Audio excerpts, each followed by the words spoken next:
Баршаңызға қайырлы күн, менің каналыма қош келдіңіздер. Бүгін мен сіздермен осындай өте дәмді тағам түрін жасайтын боламыз. Мұны дәл видеодағыдай осындай қатпарлы, сондай дәмді, ішіндегі балаларға барлығына ұнайды. Менің балаларым бір шайдың өзінде жеп қойды, сондықтан міндетті түрде видеоның соңына дейін қарап жасап көріңіздер. Және де каналға жазылуды ұмытпаңыздар. Мұны ал ендеше ең бірінші қамыр илеуден бастайтын боламыз. Ол үшін бөлме температурасындағы суға бір шай қасық тұз салып, жақсылап тұзымыз ергенше араластырып аламыз. Енді алдын ала електен өткізілген ұнның бетіне суымызды жайлап құя отырып, орташа жұмсақтықта қамыр илейтін боламыз. Суды бірден бәрін құйып тастамаңыздар, ол кезде қамырларыңыз сондай жұмсақ, қолға жабысқыш болып кетеді. Сондықтан жайлап отырып құямыз. Қамырларыңыз және де қатты қып та илеп қоймаңыздар. Жаңағы айтып өткенімдей, жұмсақ қамыр илеңіздер. Мұны енді қамырымызды осылай кішкене дөңгелетіп алып, бетін жауып, 4-5 минутқа демалдырып қойып қоямыз. 4-5 минут өтті. 4-5 минуттан кейін тағы да қамырымыздың бетін ашып, тағы да жақсылап иіғанғанша илеп алып, тағы да кішкене уақытқа демалдырамыз. Ол 3-4 минут уақыт болуы мүмкін. Енді салмасына кірісетін боламыз. Салмасына мен осындай көк пияз алдым.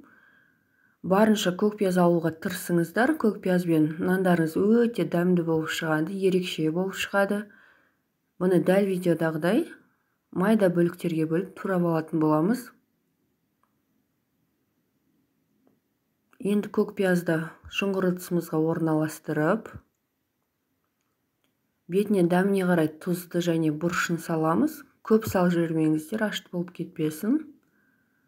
Мұны аз мөлшерде ғана салыңыздар. Енді араластырып, салманы шетке қойып қоямыз.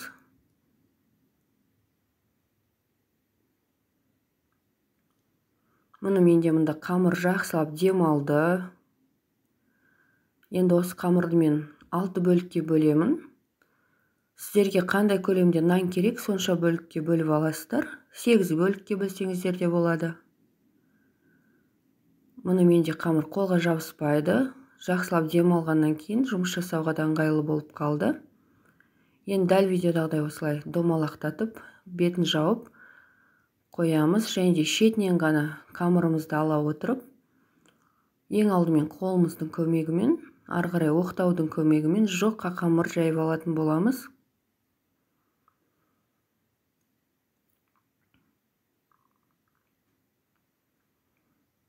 Мұны қамырларыңыз барынша жұқа жайылу керек. Енді бетіне сұйық майды құйып, қолдың немесе кисточканың көмегімен қамырдың барлық жеріне жетерліктей қып майымызды жағып аламыз. Майды көп қолданбаңыздар. Барынша аз мөлшерде қолдануға тырысыңыздар. Енді бетіне салманды дәл осылай орташа көлемде салып аламыз. Көп те салудың керегі жоқ. Енді дәл видеодағыдай конверт тәрізді қып орап алатын боламыз.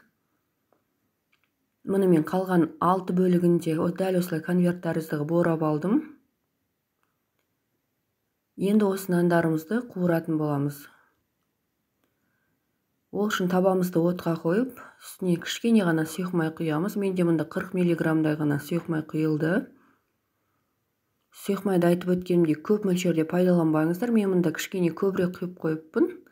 Сіздер кішкене азырақ құйыңыздар. Сонда сіздердің нандарыңыз қатты майлы болып кетпейді.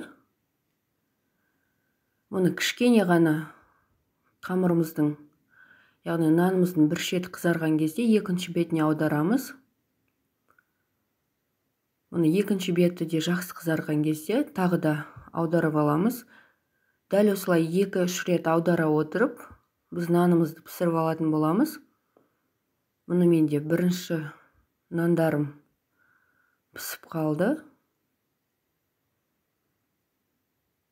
Мұны енді нанымызды аламыз. Ары қарай екінші бөлік нанымды дәл солай қуырып алатын боламын.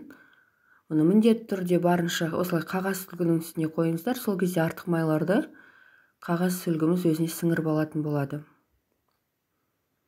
Мұны майға кішкене қуырылып жатқандықтан нандарымыз осылай көтеріліп солай піседі. Жаңа айтып өткенде 2-3 рет ары бері аудара отырып пісіріңіздер. Сол кезде барлығы біркелкі болып піседі. Мін достар, міндетті түрде жасап көріңіздер, шаймен жеңіздер. Өте дәмді болып шығады. Рецепт ұнағаны соншалық сіздер күнде жасайтын боласыздар. Мұны егер сіздерге рецепт ұнаса, менің каналыма жазылуды ұмытпаңыздар. Лайк, комментарий қалдырыңыздар. Сұрақтарыңыз болса, комментарийға қалдырыңыздар. Алдағы уақытта өте жақсы рецепттер болады. Назарларыңызға рахмет.